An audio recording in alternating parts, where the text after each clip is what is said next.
Halo Bapak Guru hebat yang ada di Indonesia. Perkenalkan, nama saya Maria Adinda Unsaada SPD. Saya Kepala TK Kasih Nusantara.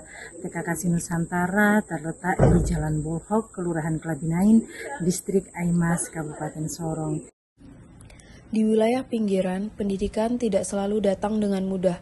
Ada jarak yang harus ditempuh, ada keterbatasan ekonomi yang harus dihadapi, ada pemahaman yang harus dibangun. Namun kami percaya, setiap anak memiliki hak yang sama untuk mendapatkan pendidikan. Dari keyakinan itulah perjalanan pengabdian kami dimulai. TK Kasih Nusantara berdiri pada 13 Juni 2022 di Kelurahan Klabinain, Distrik Aimas, Kabupaten Sorong, Provinsi Papua Barat Daya. Sekolah ini lahir dari sebuah kepedulian. Kami melihat masih ada anak-anak di sekitar kami yang belum memperoleh akses pendidikan anak usia dini secara optimal. Karena itu, kami mendirikan sekolah ini di bawah Yayasan Kasih Nusantara Klabinain. Bagi kami, sekolah bukan sekedar tempat menyelenggarakan pembelajaran. Sekolah harus hadir sebagai bagian dari kehidupan masyarakat. Sebagian besar masyarakat di sekitar sekolah adalah orang asli Papua. Banyak orang tua bekerja sebagai nelayan, pencari kepiting, petani kangkung, dan pekerja harian dengan penghasilan yang tidak selalu tetap.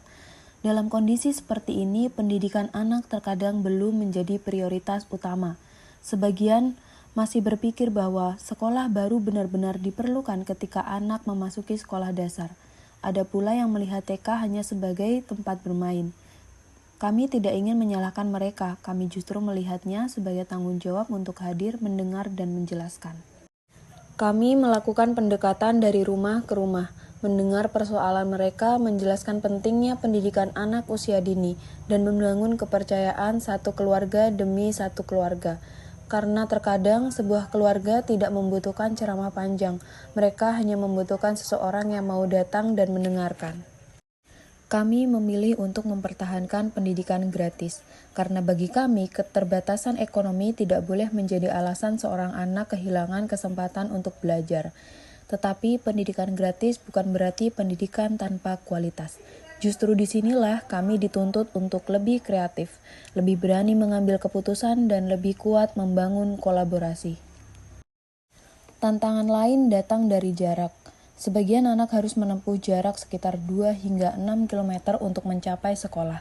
Bagi sebagian keluarga, jarak tersebut menjadi alasan anak tidak hadir secara rutin. Kami kemudian mengambil keputusan untuk menyediakan layanan jemput antar.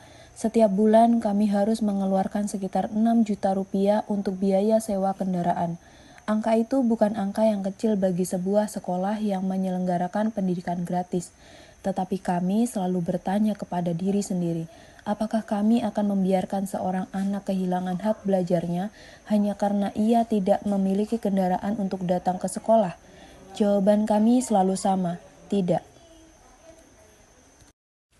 Saat ini kami bersama 4 tenaga pengajar berupaya memberikan layanan terbaik kepada 80 anak.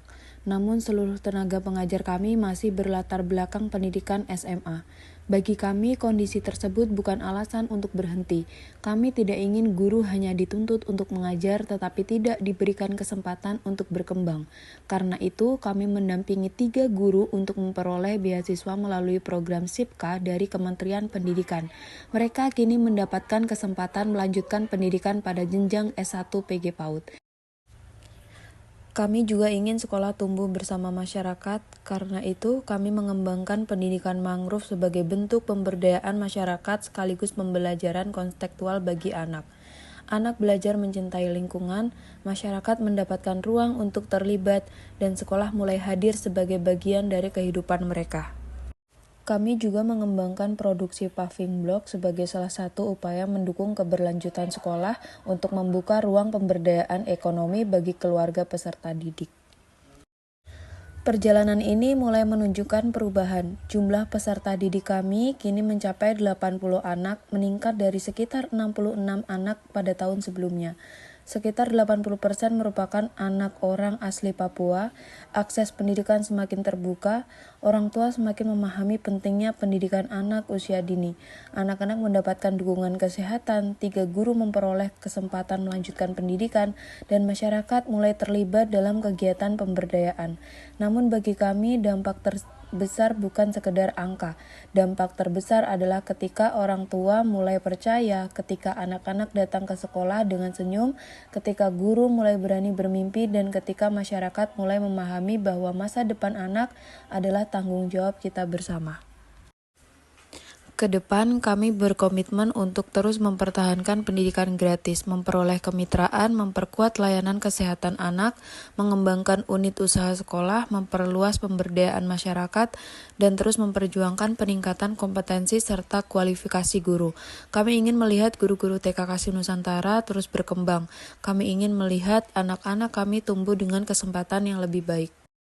Pada akhirnya, perjalanan ini bukan tentang seberapa besar sekolah yang kami pimpin, bukan pula tentang berapa banyak program yang berhasil kami buat, tetapi berapa banyak anak yang akhirnya mendapatkan kesempatan untuk belajar, tentang berapa banyak orang tua yang akhirnya percaya bahwa pendidikan adalah investasi masa depan, tentang guru-guru yang akhirnya berani bermimpi menjadi sarjana, dan tentang sebuah sekolah kecil di wilayah pinggiran yang berusaha mengatakan kepada anak-anaknya, kamu berhak bermimpi dan kami akan berusaha berjalan bersamamu.